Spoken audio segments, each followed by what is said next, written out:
आज इस P block के फर्स्ट लेक्चर के अंदर आपसे हम कुछ क्वेश्चन प्री लेक्चर एक्सरसाइज के अंदर पूछ रहे हैं। आपने आज के लेक्चर के बेसिस पे इन क्वेश्चंस का आंसर ढूंढने की कोशिश करनी है। पी ब्लॉक जो कि एक बड़ा चैप्टर है, उसमें बहुत बच्चों को डर बना रहता है और डर का कारण ही यही है कि कंटेंट बहुत ज्यादा है, लेकिन अगर आप स्मार्ट प्रिपरेशन करेंगे तो ये चैप्टर आपके लिए हरगिज मुश्किल नहीं रहेगा। तो देख लीजिए पहले कौन से क्वेश्चन हैं। आपको आज के लेक्चर के बेसिस पे ये बताना है कि ग्रुप 15, 16 और 17 में सेकंड मेंबर की इलेक्ट्रॉन एफिनिटी फर्स्ट मेंबर से ज्यादा होती है।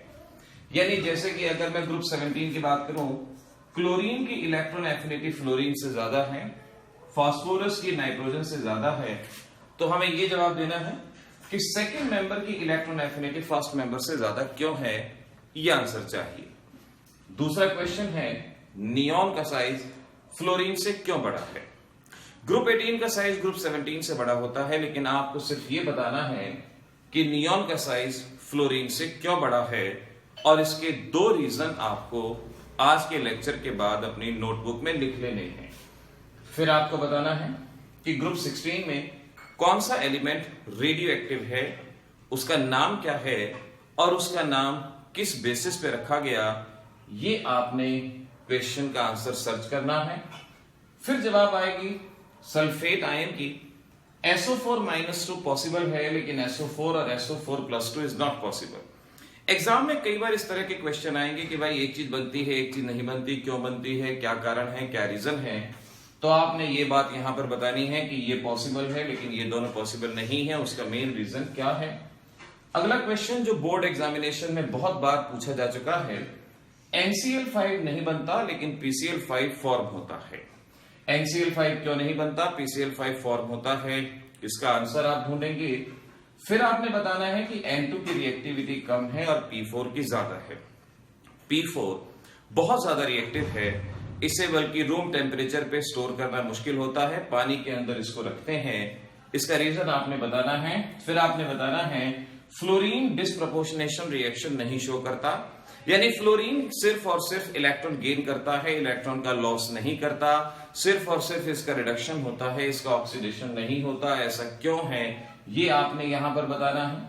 अगली चीज, ऑक्सीजन जनरली जो कंपाउंड बनाता है उन्हें ऑक्साइड, परऑक्साइड, सुपर ऑक्साइड कहा जाता है, लेकिन यहां आपको यह बताना है कि जब फ्लोरीन ऑक्सीजन के साथ कंबाइन करता है तो उस कंपाउंड को ऑक्साइड नहीं कहते, उस कंपाउंड को फ्लोराइड कहते हैं। आखिर ऐसा क्यों है। Compound of fluorine with oxygen is called as fluoride, not oxide. One of the important question again we can say. तो आज के लेक्चर को ध्यान से देखिएगा और ध्यान से देख के इन सभी क्वेश्चंस के आंसर भी नोट डाउन कीजिएगा, और जो क्वेश्चन लेक्चर के अंदर बताए उन्हें भी नोट डाउन कीजिएगा। अगर एक स्टेप वाइज प्रिपरेशन को आप फॉलो करेंगे तो पी ब्लॉक कभी भी आपके लिए मुश्किल चैप्टर नहीं रहेगा, लेकिन जरूरत है एक अटेंशन की, एक एंथुजियाज्म की। अगर इस तरह से आप काम करेंगे तो डेफिनेटली काम हो पाएगा। तो चलिए आप चलते हैं आज के लेक्चर पे, उसको अच्छे से देखिए, ध्यान से देखिए और इन क्वेश्चंस के जवाब बताइएगा।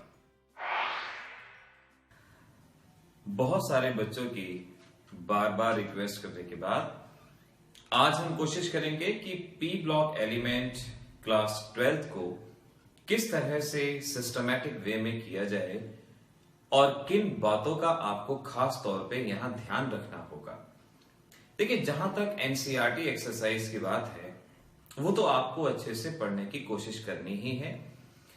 एनसीईआरटी एक्सरसाइज के वो क्वेश्चन जो पिछले कुछ सालों में पूछे गए हैं वो तो आपको बिना कहे करने ही हैं, उसमें तो कोई दिक्कत वाली बात है ही नहीं। लेकिन चैप्टर को आपने किस तरह से पढ़ना है सीखिएगा। बिना टाइम वेस्ट करते हुए हम सीधे इस चैप्टर पे आते हैं।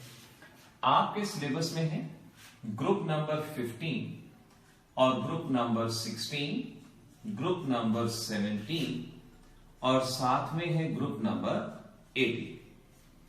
आपको हमेशा पहले ग्रुप नंबर 15 पढ़ना चाहिए। अगर आपने इस ग्रुप को बहुत अच्छे से पढ़ लिया तो बाकी के सभी ग्रुप ऑटोमेटिकली बड़ी आसानी से होते चले जाएंगे। तो आपको सबसे पहले ग्रुप नंबर 15 को बहुत ध्यान से, बहुत अच्छे से पढ़ना चाहिए।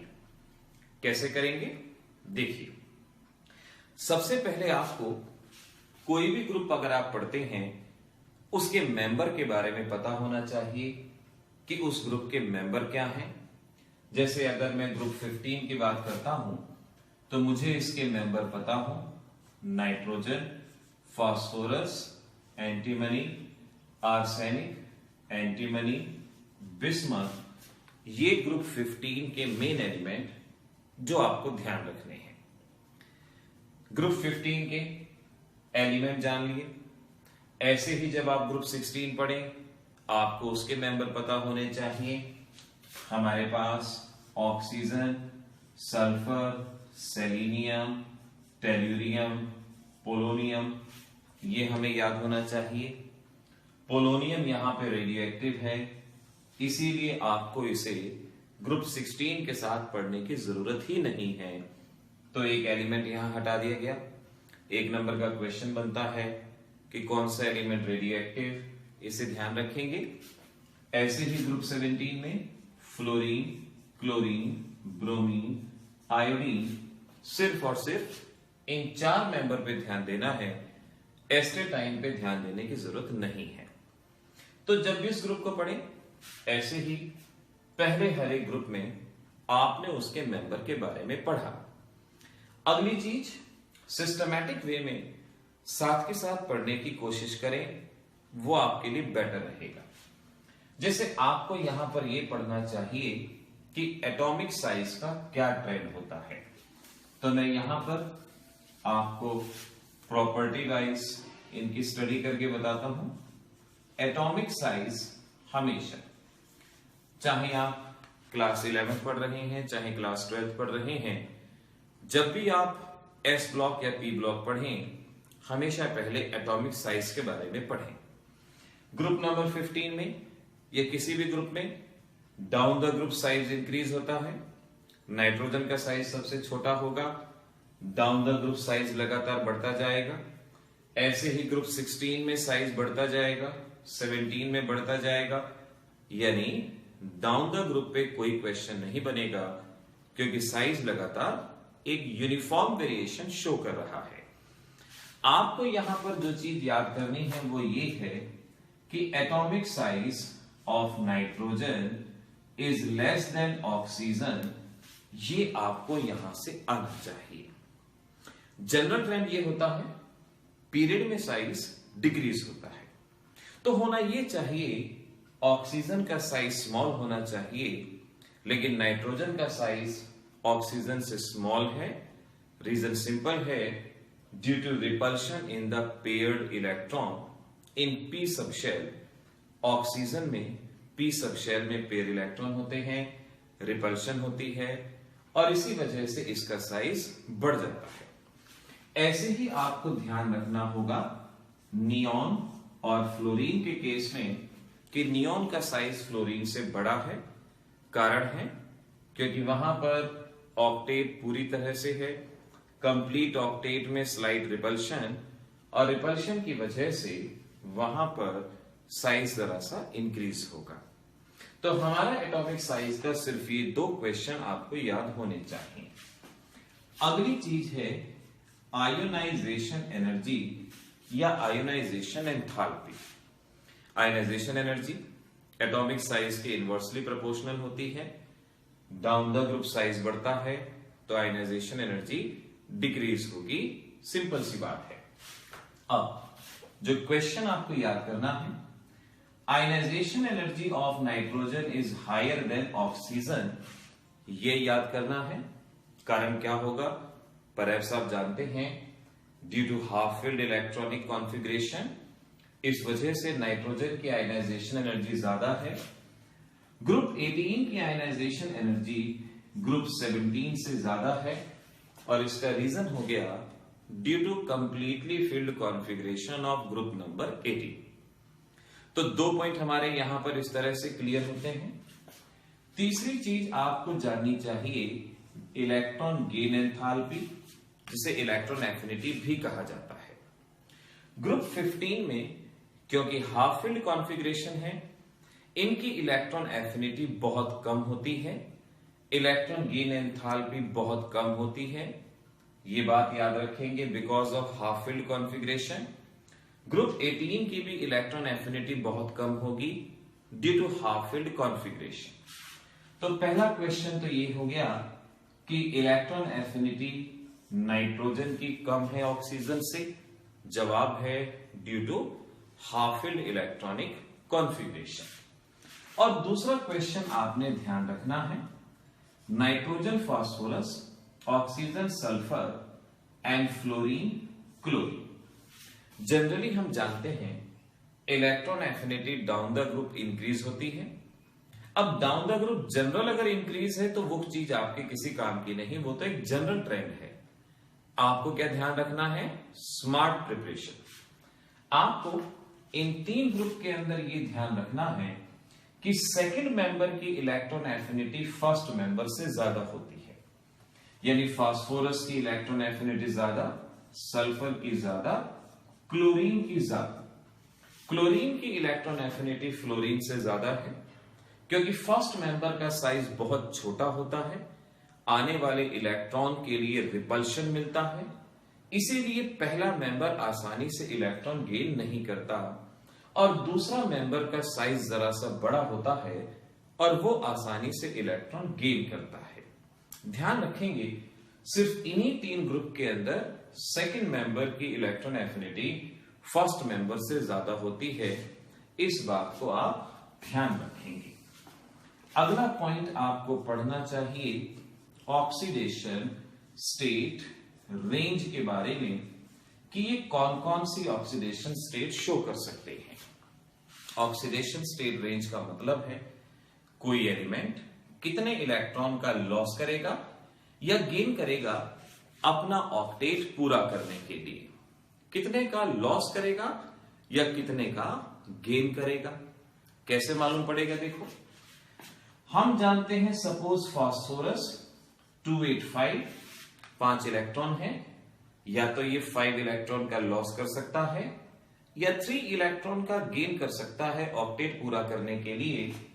अगर 3 इलेक्ट्रॉन गेन करता है -3, 5 का लॉस करता है +5, तो ग्रुप 15 की ऑक्सीडेशन स्टेट रेंज ये हो जाएगी, कोई भी एलिमेंट इससे बाहर ऑक्सीडेशन नंबर नहीं शो करेगा।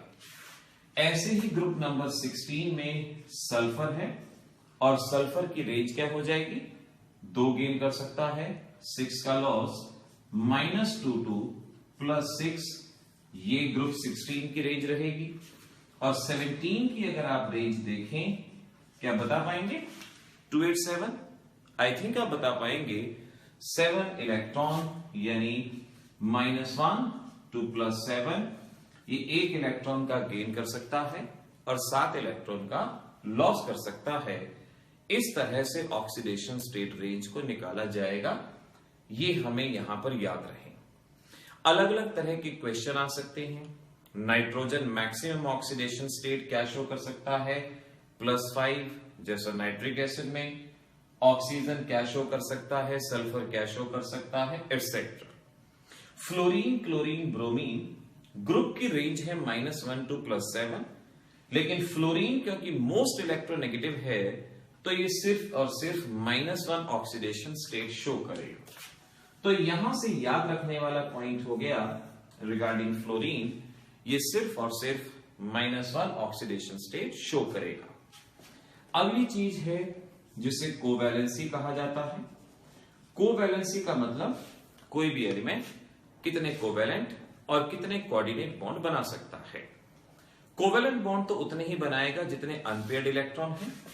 जैसे नाइट्रोजन है, हम जानते हैं 1s2 2s2 2p3, यहां पर 3 अनपेयर्ड इलेक्ट्रॉन हैं, तो ये नाइट्रोजन 3 कोवैलेंट बॉन्ड बना सकता है। और इस फिल्ड ऑर्बिटल से कोऑर्डिनेट बॉन्ड, तो हम कहेंगे इसकी लोअर कोवैलेंसी है 3 और हायर कोवैलेंसी है 4। तो अगर एग्जाम में क्वेश्चन आता है maximum covalency shown by nitrogen 4, maximum oxidation state shown by nitrogen 5, ये ध्यान रखना है। ऐसे ही अगर मैं बाकी मेंबर्स की बात करूं, बाकी मेंबर में जैसे हमारे पास phosphorus 3s2 3p3 3d0, phosphorus के पास वैकेंट डी ऑर्बिटल है, ये और भी ज्यादा बॉन्ड बना सकता है। तो फास्फोरस 4 से ज्यादा की कोवेलेंसी शो कर सकता है क्योंकि वैकेंट ऑर्बिटल इसके पास प्रेजेंट है। आपके बोर्ड एग्जाम का क्वेश्चन है PCl5 is possible but NCl5 is not possible. Now you have the answer. क्योंकि नाइट्रोजन 5 कोवेलेंट बॉन्ड नहीं बना सकता, इसके पास वैकेंट ऑर्बिटल नहीं है। फास्फोरस 5 बॉन्ड बना सकता है 3 p ऑर्बिटल से, एक ये एक्साइट हो गया, 5 ऑर्बिटल, वैकेंट ऑर्बिटल की वजह से 5 अनपेयर्ड इलेक्ट्रॉन, और ये 5 की कोवेलेंसी यहां पर शो कर सकता है। तो इस तरह से पहले मेंबर ने कोवेलेंसी शो की 3 and 4 की, और बाकी मेंबर 3, 4, 5, 6 एटसेट्रा इतने की कोवेलेंसी शो कर सकते हैं। ऐसे ही ग्रुप 16 में अगर आप ऑक्सीजन को लेंगे, ऑक्सीजन का कॉन्फ़िगरेशन 1s2 2s2 2p4, अब ये कितने बॉन्ड बना सकता है?